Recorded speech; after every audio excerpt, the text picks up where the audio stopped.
दोस्तों इस वीडियो में हम बात करने वाले हैं कि डेली हमें क्वांट को कितना टाइम देना चाहिए, किस तरीके से पढ़ना चाहिए टू क्रैक आरआरबी एग्जाम।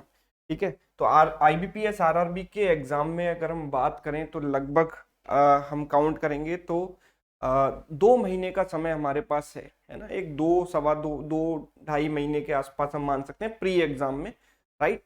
तो अगर आपको एग्जाम क्रैक करना है तो सही तरीके से स्ट्रेटेजी बनाना बहुत जरूरी है। तो मैंने ये आपके लिए एक टेंटेटिव शेड्यूल बनाया है कि आपको इस तरीके से यहाँ पर जो है पढ़ाई करनी चाहिए। सबसे पहले स्पीड मैथ्स की बात करें तो स्पीड मैथ्स में आते हैं हमारे 15 नंबर। ठीक है, 15 नंबर कौन कौन से जो टॉपिक्स हैं कवर करते हैं। Number series, we can say simplification and approximation and quadratic inequality, right. तो डेली आपको इसके 15 क्वेश्चन सॉल्व करने हैं। 5 क्वेश्चन नंबर सीरीज के, 5 जो है क्वाड्रेटिक के, और 5 सिंप्लीफिकेशन के। कई बार आप ऐसा भी कर सकते हैं कि 10 क्वेश्चन आपने सिंप्लीफिकेशन के किए और 5 रॉन्ग नंबर सीरीज के किए। कई बार ऐसा भी आप कर सकते हैं कि 15 के 15 क्वेश्चन आप रॉन्ग नंबर सीरीज के कर लें, राइट। लेकिन डेली आपको ये चीज पढ़नी जरूरी है और 10 मिनट्स आपको रेगुलर बेसिस पर इसके देने हैं। चैप्टर वाइज अरिथमेटिक आपको पढ़ना ही है। अगर कंप्लीट आप कर चुके हैं पहले से तो आपको रिवीजन करना है, और अगर अभी तक आपने कंप्लीट नहीं किया है तो डेली 1.5 घंटे 1.5 आवर्स आपको कॉन्सेप्ट पढ़ना है हर एक चैप्टर का, है ना। चैप्टर का जो सीक्वेंस है पढ़ने का वो क्या होना चाहिए उसका वीडियो मैं सेपरेट बनाऊंगा कि किस चैप्टर में आपको किस तरीके से किस ऑर्डर में आपको चैप्टर्स पढ़ने चाहिए ताकि आपको मैक्सिमम आउटपुट मिल सके। दूसरी बात कि हर एक चैप्टर हर एक कॉन्सेप्ट पढ़ने के बाद उसका जो है प्रैक्टिस बहुत जरूरी होती है। हम कॉन्सेप्ट समझ जाते हैं लेकिन उसको अप्लाई कैसे करना है तो उसके लिए प्रैक्टिस जरूरी है। प्रैक्टिस क्वेश्चन आप सॉल्व करेंगे 30 मिनट्स, राइट। तो अगर आपने 1 घंटे में सपोज आज एक एग्जांपल लेते हैं, आपने पढ़ा एवरेज स्पीड का कॉन्सेप्ट, तो अगले 30 मिनट्स आप जो है 10 क्वेश्चन एवरेज स्पीड पर बेस्ड अच्छी क्वालिटी के और डिफरेंट वेराइटीज के सॉल्व करेंगे, राइट। उसके अलावा रेगुलर बेसिस पर डीआई पढ़ना जरूरी है। You know DI is too much crucial to crack the exam, right. Specially mains exam में ज्यादातर पोर्शन डीआई ही कवर करता है। प्री एग्जाम में भी डीआई करीब 2 से 3 सेट्स यानी कि मैं कह सकता हूँ कि 10 से 15 क्वेश्चन आते हैं इंक्लूडिंग केसलेट। ठीक है, तो ये बहुत ही इंपॉर्टेंट जो है टॉपिक है। तो इसमें आपको 30 मिनट्स रेगुलर आपको डिवोट करने हैं डीआई के लिए, जिसमें आपको एक प्री का सेट और एक मेंस का सेट रेगुलर करना है ना। प्री का सेट आप अगर सॉल्व करेंगे तो hardly it will take 5 to 7 minutes, उससे ज्यादा समय नहीं लगेगा, राइट। बट लेकिन हमें क्या है कि हम सॉल्व तो कर लेते हैं लेकिन स्पीड बढ़ाने की जरूरत होती है। इसीलिए मैं कह रहा हूँ कि रेगुलर बेसिस पर अगर एक सेट सॉल्व करोगे तो आपकी स्पीड बनेगी, है ना। आपको नए नए आइडियाज आएंगे क्वेश्चन सॉल्व करने के, और रेगुलर बेसिस पर करने पर डेफिनेटली आप जो है इस पर अपनी कमांड बना लेंगे।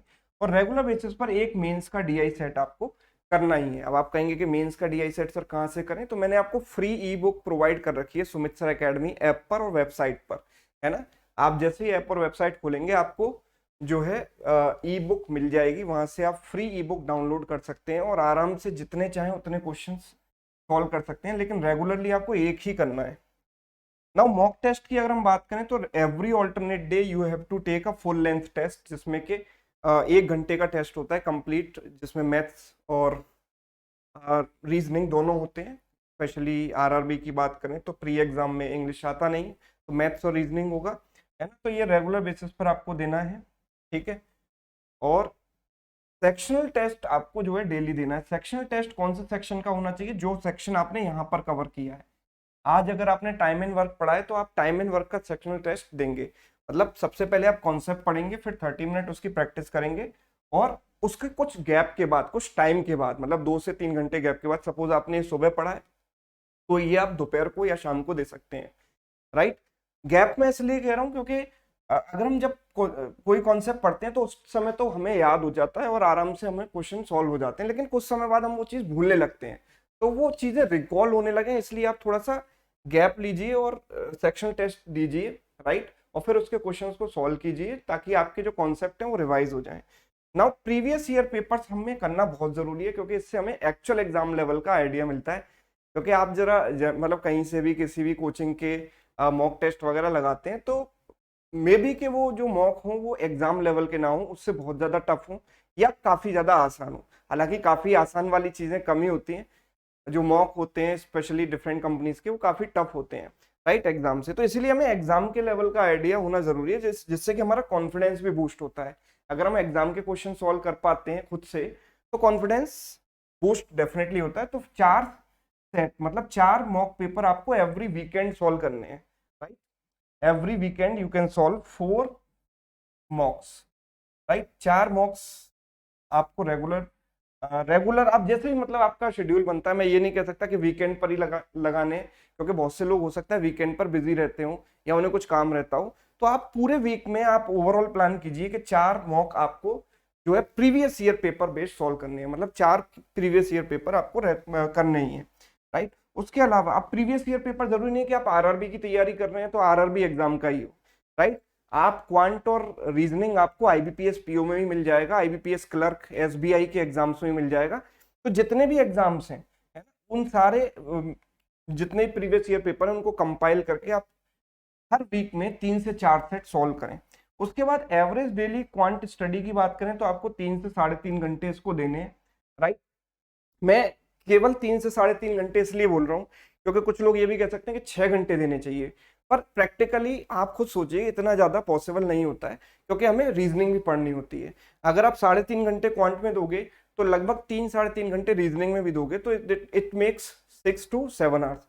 उसके अलावा आप मेंस की भी तैयारी करोगे, ऐसा नहीं है कि प्री एग्जाम होने के बाद फिर मेंस की तैयारी शुरू करोगे, क्योंकि उसमें इंग्लिश भी आती है, या आप हिंदी ऑप्ट करते हैं तो हिंदी का जो है सेक्शन वो भी होगा, तो उसके लिए भी आप टाइम देंगे। और फिर आपके पास करंट अफेयर, आपको रेगुलर बेसिस पर करंट अफेयर, बैंकिंग के टर्म्स, न्यूज़पेपर, ये सब पढ़ना पड़ेगा, राइट। तो इसीलिए आप जो है क्वांट के लिए जो है आइडियल टाइम जो है 3 से 3.5 घंटे ही देना चाहिए आपको, क्योंकि आप बहुत ज्यादा टाइम क्वांट में दे दोगे तो अदर सब्जेक्ट्स में आप पीछे रह जाओगे, है ना।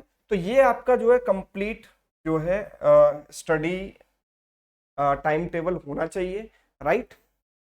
तो इसको आप प्लान कीजिए, अगर आप इस तरीके से पढ़ेंगे तो डेफिनेटली आप सक्सेसफुल हो जाएंगे, क्योंकि अगर आप रेगुलर बेसिस पर इतना भी कर लेते हैं, है ना, तो चीजें ऐड होते होते होते होते बहुत आगे निकल जाती हैं। लेट सपोज अगर 60 डेज का टाइम आपके पास प्री एग्जाम में है केवल, तो 60 डेज में अगर आप 2 डीआई सेट रेगुलर करोगे तो इट मेक्स 120 डीआई सेट्स, है ना, and that is more than sufficient.